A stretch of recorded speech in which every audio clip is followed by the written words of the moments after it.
آیات مبارکہ ہیں یہ کچھ چیزیں،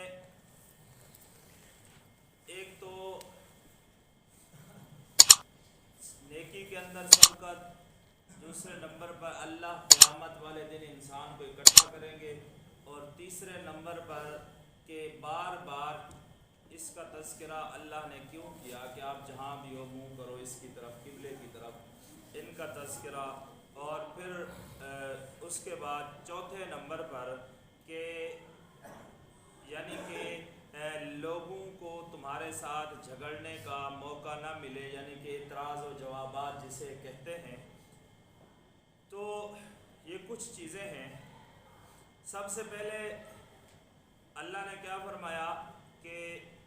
ایک تو یہ ہر کسی کے واسطے ہے کہ وہ منہ کیا کرے قبلے کی طرف۔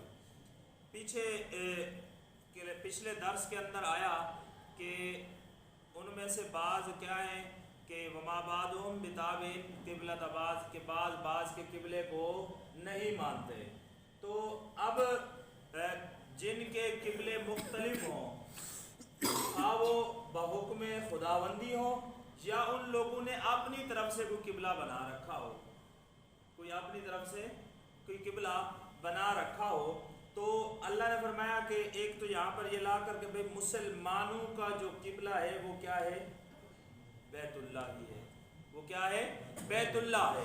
اور دوسرے نمبر پر کہ اللہ نے فرمایا تم سبقت کرو نیکیوں کے اندر، نیکیوں کے اندر سبقت کرو، آگے بڑھو۔ اب اس کا تعلق آگے دیکھیں کہ وہاں پر جو اللہ نے فرمایا نا کہ فلا تخشوہم، تم ان کے اعتراضوں سے نہ ڈرو، یعنی کہ اب نیکیوں کے اندر سبقت کرو۔ ہم کیا اگر اعتراض و جواب کے اندر پڑ گئے تو پھر وہ نیکی جو وقت بغیر نیکی کے گزر گیا یا اللہ کی عبادت کے گزر گیا تو وہ وقت تو کیا ہو گیا؟ ضائع ہو ہی گیا ہے نا، وہ وقت تو دوبارہ آنا نہیں ہے۔ اور دوسرے نمبر پر یہ ہے کہ بسا اوقات آگے قرآن مجید کے اندر بھی آ جائے گا کہ اللہ پاک کسی نیکی کی توفیق دیتے ہیں نا، اس کی دیری کی وجہ سے اللہ وہ توفیق اپنی سلب کر لیتے ہیں۔ مثال کے طور پہ میں نے نماز پڑھنی ہے، نماز کی جماعت کا ٹائم ہو گیا، میں نے نماز پڑھنی اور میں نماز پڑھنے نہیں گیا، سستی کر گیا کہ میں نماز کیا کر لوں گا، بعد میں پڑھ لوں گا، جماعت تو گئی۔ اب جو وقت ہے نماز کا، اب جو وقت ہے اس میں سستی کر گیا، میں نے نماز نہیں پڑھی، تو اب وہ نماز کیا ہو گئی؟ میری رہ گئی۔ اب وہ نہ پڑھنے کی وجہ سے وہ جو وقت تھا، وہ جو توفیق تھی، وہ اللہ کی سلب ہو گئی مجھ سے، کہ اب میں اس کو اگر ادا کروں گا بعد میں وقت کے علاوہ تو وہ کیا کر رہا ہوں؟ قضا ادا کر رہا ہوں۔ اسی طرح کوئی بھی چیز ہے، آپ نے اللہ کے راستے میں خرچ کرنا ہے، آپ کا دل کر رہا ہے مثال کے طور پہ میں ایک کھجور کا دانہ اللہ کے راستے میں دوں، اور پھر آپ کے دل کے اندر آ گیا چلو میں فی الحال بیزی ہوں اور اس کے بعد جو ہے نا میں فارغ ہو کر یہ خرچ کر دوں گا۔ اور بسا اوقات ایسے ہوتا ہے کہ آپ نے نیت کی ہوتی ہے اور بعد میں آپ وہ چیز اللہ کے راستے میں خرچ نہیں کرتے۔ کیوں نہیں کرتے؟ کیونکہ وہ اللہ کی جو توفیق اللہ نے تمہیں عطا کی تھی وہ تم سے سلب ہو جاتی ہے، ٹھیک ہے؟ تو اس وجہ سے اللہ نے فرمایا کہ تمہارا فاستبقوا الخیرات، کہ نیکی کے کام کے اندر دیر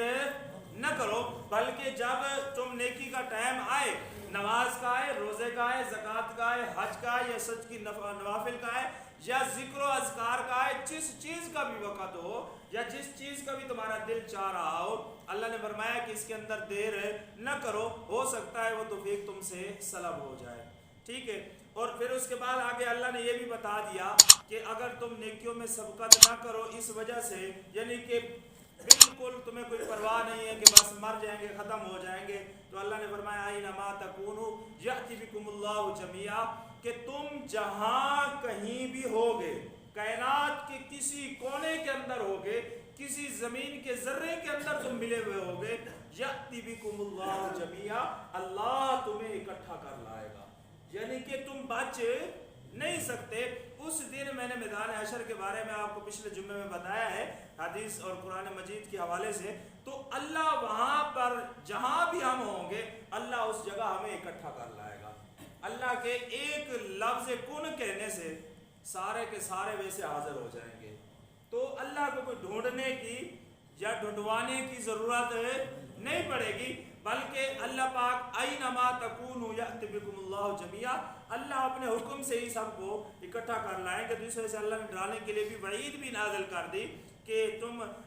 اس وجہ سے کہ نیکیوں کے اندر سبقت کرو، اگر تم سست ہوئے رہے تو سن لو کہ موت کا تو کوئی پتہ نہیں، اور تمہارا اگر یہ خیال ہے کہ ہم مر جانے کے بعد ہم ختم ہو جائیں گے، تو اللہ نے فرمایا میدان محشر کے اندر تمہیں اکٹھا کر کے لے آؤں گا۔ اور پھر آگے اللہ نے یہ بھی فرما دیا ان اللہ علی کل شیء قدیر، بے شک اللہ ہر چیز پر قادر ہے، اللہ ہر چیز پر قادر ہے، تو جو ہر چیز پر قادر ہو اس کے لیے کوئی دیر نہیں ہے۔ اور آگے اب یہ جو دوسرے نمبر پر ومن حیث خرجت فولی وجہک شطر المسجد الحرام، یہ آیات 3 مرتبہ، اور وحیث ما کنتم فولوا وجوہکم شطرا، یہ آیات 2 مرتبہ، یعنی کہ تاکید کے ساتھ اللہ نے اس لیے بیان فرمایا کیونکہ جب قبلے کا حکم ہوا تو مخالفین کے لیے تو شور و شغب کا ذریعہ بنا ہی بنا، ٹھیک ہے، اور ایمان والوں کے لیے بھی یہ عبادت کا انقلاب بنا۔ اس وجہ سے اللہ نے اس کو تاکید کے ساتھ اور تکرار کے ساتھ بیان فرمایا کہ اب سن لو قیامت کی صبح تک قبلہ بیت اللہ ہی رہے گا۔ اب قبلہ کیا ہوگا؟ اس وجہ سے، اور بعض روایات میں یہ بھی آتا ہے کہ جو پہلا ومن حیث خرجت فولی وجہک شطر المسجد الحرام ہے، اس سے مخاطب یعنی کہ جب تم مقیم ہو، آپ مخاطب کون ہے؟ آپ صلی اللہ علیہ وسلم ہے نا، اللہ کے حبیب مخاطب ہے نا، تو یعنی کہ جب تم کیا ہو؟ مقیم ہو،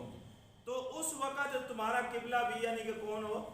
بیت اللہ کا ہو، بیت اللہ تمہارا قبلہ ہو، یعنی کہ اس سے یہ نہیں کہ صرف مسجد نبوی میں ہو تو تم بیت اللہ کی طرف منہ کرو، اور اگر کسی اور مسجد میں ہو تو بیت اللہ کی طرف نہ کرو، یعنی کہ اللہ نے فرمایا وَحَيْثُ مَا كُنْتُمْ فَوَلُّوا وُجُوهَكُمْ شَطْرًا، کہ تم مقیم ہونے کی حالت میں جس جگہ پر بھی ہو تمہارا منہ کس کی طرف ہو؟ قبلے کی طرف ہو۔ اور جو دوسرا اللہ نے فرمایا وَمِنْ حَيْثُ خَرَجْتَ فَوَلِّ وَجْهَكَ شَطْرَ الْمَسْجِدِ الْحَرَامِ، اس سے مراد یعنی کہ سفر کی حالت ہے کہ تم سفر کے اندر ہو، تو سفر میں بھی اللہ نے فرمایا کہ یہی حکم ہے کہ تم سفر میں کہیں سفر کر رہے ہو یا سفر کی حالت میں تم کہیں ٹھہرے ہوئے ہو، جس حالت میں بھی تم ہو تو تمہارا قبلہ کون سا ہے؟ بیت اللہ ہی ہے۔ اور پھر اس وجہ سے اللہ نے فرمایا کہ ہر حالت کے اندر تمہارا قبلہ بیت اللہ ہی ہے، لِأَلَّا يَكُونَ لِلنَّاسِ عَلَيْكُمْ حُجَّةٌ، اس وجہ سے تاکہ لوگوں کو تمہارے سے جھگڑنے کا موقع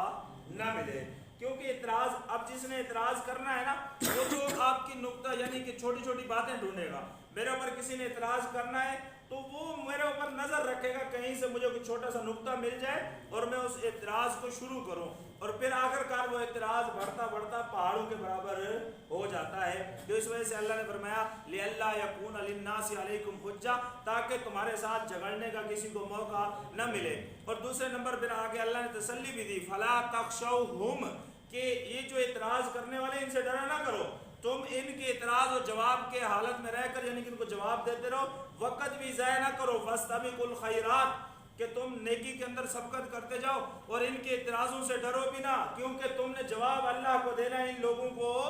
نہیں دینا۔ یہ جو تمہارے ساتھ اعتراض کر رہے ہیں نہ تو یہ تمہیں کل قیامت میں کوئی نیکی دینے کے لیے تیار ہوں گے اور نہ ہی یہ تمہیں اللہ کے عذاب سے بچا سکتے ہیں۔ اس وجہ سے یہ جو اعتراض کرتے ہیں ان کے اعتراضوں کے جواب نہ دو، اور نہ ہی ان کے اعتراضوں سے ڈرو پتہ نہیں ہمارے اوپر کیا ہو جائے گا۔ تو اللہ نے فرمایا ان کے اعتراضوں سے، یہ جو فضول اعتراض ہیں ان سے گھبرانے کی بھی ضرورت نہیں، نہ ہی ان لوگوں سے ڈرنے کی ضرورت ہے۔ ڈرنا ہے تو کس سے؟ وَخْشَوْنِی، صرف مجھ ہی سے ڈرو، اگر ڈرنا ہے تو صرف میرے سے ہی ڈرو۔ وَلِأُتِمَّ نِعْمَتِی عَلَیکُم، کیونکہ میں مکمل کر دوں گا نعمتی علیکم، اپنا فضل تمہارے اوپر، وَلَعَلَّکُمْ تَہْتَدُونَ، تاکہ تم سیدھا راہ پالو، اور جس نے سیدھا راہ پالو